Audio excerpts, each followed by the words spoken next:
돌아온 비하인드 뉴스 시간입니다. 정치부 이성대 기자와 함께하겠습니다. 자, 이 기자 바로 볼까요? 네, 첫 번째 이슈 보겠습니다. 자, 이재명이 보이면 땡땡뷰.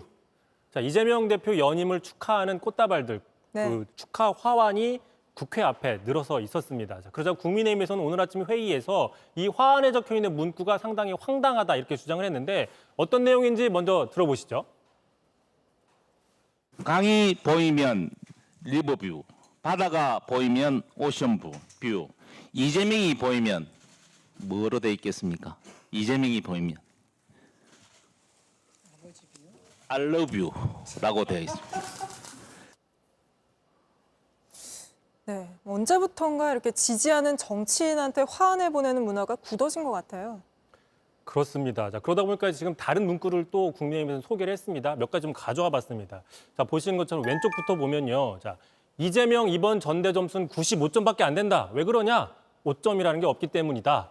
또 이런 얘기도 있었죠. 자, 이재명한테 등을 돌렸다. 왜 그러냐? 어핏이라. 또 이런 얘기도 있습니다. 자, 우리나라는 바다는 4개다. 동해, 남해, 서해, 그리고 이재명 사랑해. 예. 네, 이런 문구는 누가 정해주는 건가요?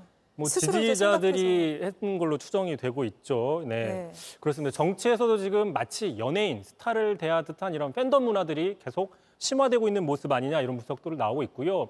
또 여당에서도 지금 이재명 대표의 일극체제 비판을 강도 높게 하고 있지 않습니까? 바로 그 원인 중에 하나가 이런 팬들의 모습, 이런 지지자들의 모습이 아니냐 이렇게 얘기를 하고 있는 것입니다. 계속해서 들어보시죠. 정말로 이상한 사람들입니다. 세상이 이상하게 돌아가고 있는 것 같습니다.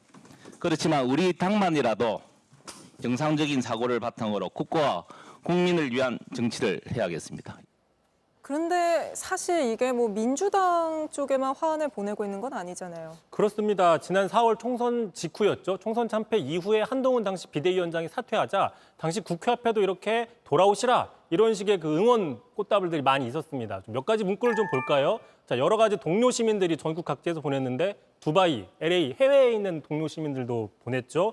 또 이런 문구도 있었습니다. 보시면 당시 홍준표 시장이 앞서서 비판을 했잖아요. 근데 홍준표라는 이름으로 질투나서 비판했다. 내 좀 봐줘. 이런 좀 재미있는 네. 문구도 있었고요. 또 여기 보시면 우리 한동훈, 우리 빗동훈, 도토리 한동훈. 이 도토리 혹시 무슨 뜻인지 아십니까? 저는 압니다. 예, 예. 약간 예. 지지자들이 그 앞에 초성을 따가지고 대통령 한동훈 이런 식의 어떤 문구들도 있었던 겁니다. 결국에 이 문구의 표현 또 강도의 차이는 있지만 여야 모두 이런 그 화환 정치, 이른바 화환 정치에 있어서는 좀 비슷한 측면이 있다고 볼 수 있는 겁니다. 네, 알겠습니다. 다음 이슈 바로 볼까요? 자, 두 번째 이슈 보겠습니다.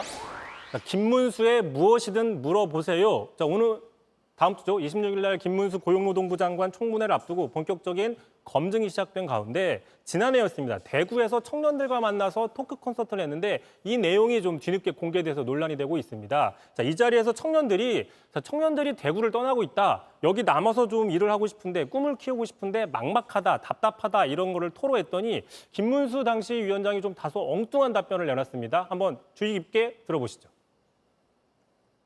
저는 대구에서 태어나고 대구에서 살아온 사람으로서 뭔가 고향에서 일하고 싶은 그런 마음이 큰데 미국과 서울에 잘 있으면 서울 가서 배우해야지. 미국에 잘 있으면 미국 가서 배우해야지. 국경이 무슨 상관이 있어요? 지역이 뭐가 문제예요? 나는 그렇게 대구에서도 서울에 왜 출퇴근할 수 있어요? 아니, 여러분은 지방을 살리는 것이 목표면 그 일을 해요. 내가 홍준표가 안 돼요. 여러분은 홍준표가 안 돼요. 다시 얘기하면은 대구에 살고 싶다, 대구를 살리고 싶다 그랬는데 대구를 떠나라 이런 좀 다소 황당한 해법을 제시한 셈이죠. 지역 일자리나 이 청년 취업 문제는 고용노동부 장관에게 굉장히 중요한 업무 중 하나 아닙니까? 그렇습니다. 물론 당시에는 장관 후보가 될지 몰랐다 이렇게 볼 수도 있지만 그럼에도 불구하고 당시에는 대통령직 속의 경제사회노동위원장이었기 때문에 네. 노동과 사회 이런 문제들에 대한 입장이 중요하다 볼 수 있는 거고요.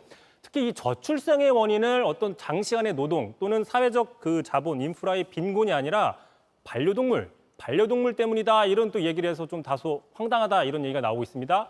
들어보시죠. 젊은이들이 서로 사랑하지 않고 개만 사랑하고 개만 안 하고 결혼 안 하고 애 안 낳고 그건 나는 별로 지지 않아요.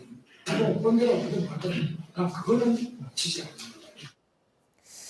네, 사실 뭐 지금 어느 때보다 이 노동 문제가 굉장히 심각한데 고용노동부 장관 후보자 여러 논란이 지금 일고 있습니다. 청문회 또 다 자세히 한번 살펴봐야겠습니다. 오늘 여기까지 듣겠습니다. 이성대 기자였습니다.